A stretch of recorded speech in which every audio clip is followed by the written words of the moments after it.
तो ACL surgery का जो सक्सेस रेट होता है ना, वो 3-4 चीज़ों पे डिपेंड करता है। पहला कि जो रिकंस्ट्रक्शन है वो एनाटॉमिकल होना चाहिए। एनाटॉमिकल का मतलब है कि जहाँ से एसीएल टिबिया में निकला है और जहाँ से एसीएल फीमर में निकला है, जो फुटप्रिंट है ना, बिल्कुल एग्जैक्टली वही एसीएल बना है, टेढ़ा-मेढ़ा नहीं बना। तो अगर आपका सर्जन दिन रात मतलब महीने में वॉल्यूम ज़्यादा है एसीएल करने की, वो कई सालों से कर रहा है, तो एनाटॉमिकली बनाया, गलत नहीं है, उसकी प्रैक्टिस अच्छी। तो आपको एक तो सर्जन वैसा चूज करना चाहिए जो एसीएल की सर्जरी बहुत ज्यादा करता हो। ज्यादा करेगा तो उससे गलती होने के चांसेस नहीं रहते और वो एनाटॉमिकली बनाता है। दूसरा डिपेंड करता है सक्सेस रेट पे, इम्प्लांट क्वालिटी कौन सी है। एंडो बटन यूज कर लिया, प्रिमिटिव इम्प्लांट तो प्रिमिटिव ही है, तो भी ये सबसे एडवांस इम्प्लांट्स हैं जो भी वर्ल्ड के सबसे लेटेस्ट हैं, वो अच्छे ही है बेटा, सीधी बात है। आज आप मोबाइल खरीदने जाते हो तो आपको मालूम है कि आईफोन 14 अच्छा है आईफोन 1 से, कोई बात ही नहीं है ना। जो डेवलपमेंट है ना, तो डेवलपमेंट है तो हर चीज में डेवलपमेंट हो रहा है। जो सबसे लेटेस्ट इम्प्लांट है वो अच्छा ही होगा, वो टेस्टिंग के बाद आता है, ऐसा अपना आप नहीं आया कि हाँ आज मैंने कोई लेटेस्ट इम्प्लांट यूज बनाया और मैं ले आया मार्केट में कल ना। लेटेस्ट इम्प्लांट की टेस्टिंग होती है मशीन पे, एनिमल पे, ह्यूमन पे, फिर आता है, तो वो बेटर होते हैं तभी आता है। अगर वो लेटेस्ट इम्प्लांट खराब होगा तो कंपनी क्यों रोल ऑन करेगी उसको। थर्ड चीज डिपेंड करती है सक्सेस रेट की, फिजियोथेरेपी। तो आपको जो एक्सरसाइज सिखाई गई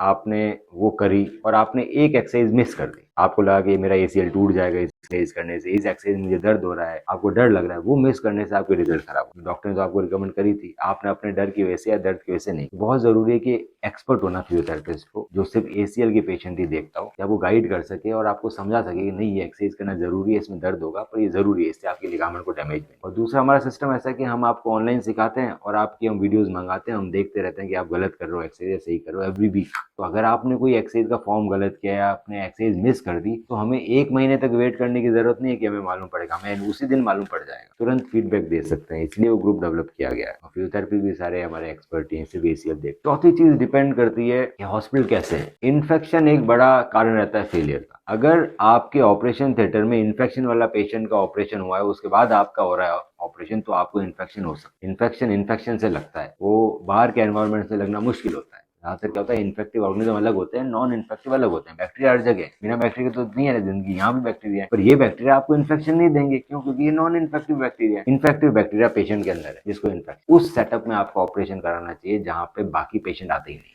तो हमारा जो सेटअप है वहाँ पर सिर्फ स्पोर्ट्स इंजरी के आते हैं। अगर किसी को कोई इन्फेक्शन है तो हम लोग इस सेटअप में परमिशन नहीं देते उसको एंटर करने की या उसका ऑपरेशन करने की। वाई? क्योंकि उससे हमारे बाकी पेशेंट को खतरा है। तो ये भी बात तय होगी। तीसरा होता है कि कल को सर्जरी के बाद, एसीएल सर्जरी के बाद आपको मालूम है कि आपका जो नया लिगामेंट है वो 6 महीने तक कमजोर रहने वाला है।